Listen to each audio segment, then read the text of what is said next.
नमस्ते, welcome back. मेरा नाम डॉक्टर दीपिका गुप्ता है। मैं एक सर्जिकल ऑन्कोलॉजिस्ट हूँ sir Gangaram hospital new Delhi में। और लास्ट टाइम मैंने आपसे बात करी थी थायराइड कैंसर के ट्रीटमेंट के बारे में, और आज हम बात करेंगे सर्जरी, थायराइड की सर्जरी के बाद आगे हमें क्या करना है। कई बार होता है पेशेंट्स, सर्जरी तो हो जाती है, उसके बाद बहुत कंफ्यूज हो जाते हैं कि आगे क्या करना है, किस तरह का ट्रीटमेंट चलेगा, और उसके बारे में उन्हें कोई क्लियर इंस्ट्रक्शंस नहीं मिल पाते। आई होप ये वीडियो आज आपको उसमें हेल्प करेगी। थायराइड की सर्जरी के बाद ट्रीटमेंट जो है वो डिपेंड करेगा आपकी कौन सी सर्जरी हुई है। अगर हेमीथायरॉयडेक्टमी यानी आधा ग्लैंड रिमूव हुआ है तो फिर जनरली हमको शुरुआत में ही थायराइड की सप्लीमेंट्स की या थायरोक्सिन की दवाई की ज़रूरत नहीं पड़ती है। लेकिन जो थायराइड फंक्शन है, यानी जो हमारा TSH है, T3 है, T4 है, इसको हमको रेगुलरली मॉनिटर करना पड़ता है कि ऐसा तो नहीं है जो आधा ग्लैंड है वो कमज़ोर पड़ रहा है और पूरा थायराइड को नहीं बना पा रहा है। पहली बात। दूसरी बात यह है कि हमें ये भी देखना है कि कैंसर कहीं दोबारा वापस तो नहीं आ रहा, जो आधा हिस्सा थायराइड ग्लैंड का रह गया है उसमें कोई दोबारा गांठ तो नहीं बन रही। उसके लिए हम कभी 6 महीने में, कभी साल में अल्ट्रासाउंड करके देखते हैं। इसका मतलब ये है, हमें बस दो बातें ध्यान में रखनी है कि अगर थायराइड ग्लैंड आधा निकला है तो थायराइड फंक्शन टेस्ट कराने हैं, ज़रूरत पड़ेगी तभी थायराइड की टैबलेट्स दी जाएंगी, और रिमेनिंग ग्लैंड का, रिमेनिंग आधे हिस्से का अल्ट्रासाउंड करा के उसको चेक कराना है। नेक्स्ट बात करते हैं, अगर पूरा थायराइड ग्लैंड निकाला गया है तो अब इससे ये तो समझ में आता है, जब भी पूरा थायराइड ग्लैंड निकाला जाएगा तो शरीर में थायराइड हार्मोन नहीं बनेगा, थायराइड हार्मोन की एकदम कमी हो जाएगी। जब कैंसर के लिए हम पूरे थायराइड ग्लैंड को निकालते हैं, नेक्स्ट स्टेप ये होता है ये देखना कि ये जो बीमारी है, ये जो थायराइड कैंसर है, ये पूरे शरीर में कहीं और तो नहीं फैला हुआ। ज़्यादातर कैंसर्स में हम सब ने सुना होगा कि एक होल बॉडी स्कैन या पेट CT स्कैन या छाती का CT स्कैन, पेट का CT स्कैन, ये सब किया जाता है ये देखने के लिए कि बीमारी कहीं और तो गई नहीं। लेकिन थायराइड में ये नहीं है। थायराइड में क्या है, थायराइड ग्लैंड जो होता है वो नॉर्मली आयोडीन को पिकअप करता है या इकट्ठा कर लेता है। जब ये थायराइड ग्लैंड शरीर से बाहर हो जाता है तब हम पेशेंट को आयोडीन की डोज देके ये देखते हैं कि इस तरह की थायराइड जैसी बिहेव करने वाली सेल्स, आयोडीन को खाने वाली सेल्स शरीर में बची तो नहीं हुई हैं। समझ, आई होप कि ये अभी आपको क्लियर होगा कि क्यों हम थायराइड कैंसर में पेट स्कैन नहीं कराते हैं और रेडियो एक्टिव आयोडीन स्कैन कराते हैं, वो भी ऑपरेशन के बाद। तो ऑपरेशन के बाद जब हम कोई भी थायराइड की कैप्सूल नहीं देंगे पेशेंट को, और थायराइड ग्लैंड अब नहीं है बॉडी में, तो थायराइड TSH जो है, थायराइड स्टिमुलेटिंग हार्मोन, वो बढ़ता चला जाएगा।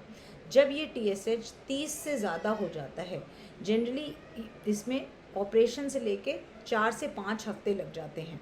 जब ये TSH 30 से ज़्यादा होगा तब हम एक छोटी सी डोज रेडियो आयोडीन की पेशेंट को देंगे।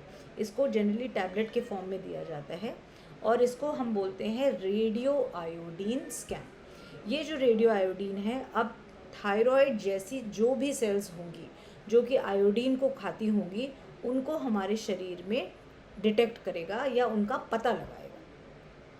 ये बहुत लो डोज आयोडीन होती है, इससे कोई साइड इफ़ेक्ट्स नहीं होते, और हमें ये भी पता चल जाता है कि बीमारी कहीं और फैली तो नहीं हुई।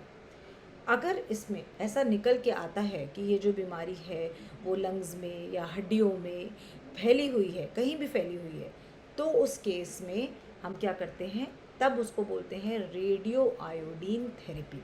इसमें आयोडीन 131 की स्ट्रॉन्ग डोज यूज़ करी जाती है। तो ये जो कैंसर सेल्स हैं, जो थायराइड को खाने वाली सेल्स हैं, उनको मारने के लिए स्पेशली रेडियो एक्टिव आयोडीन दी जाती है।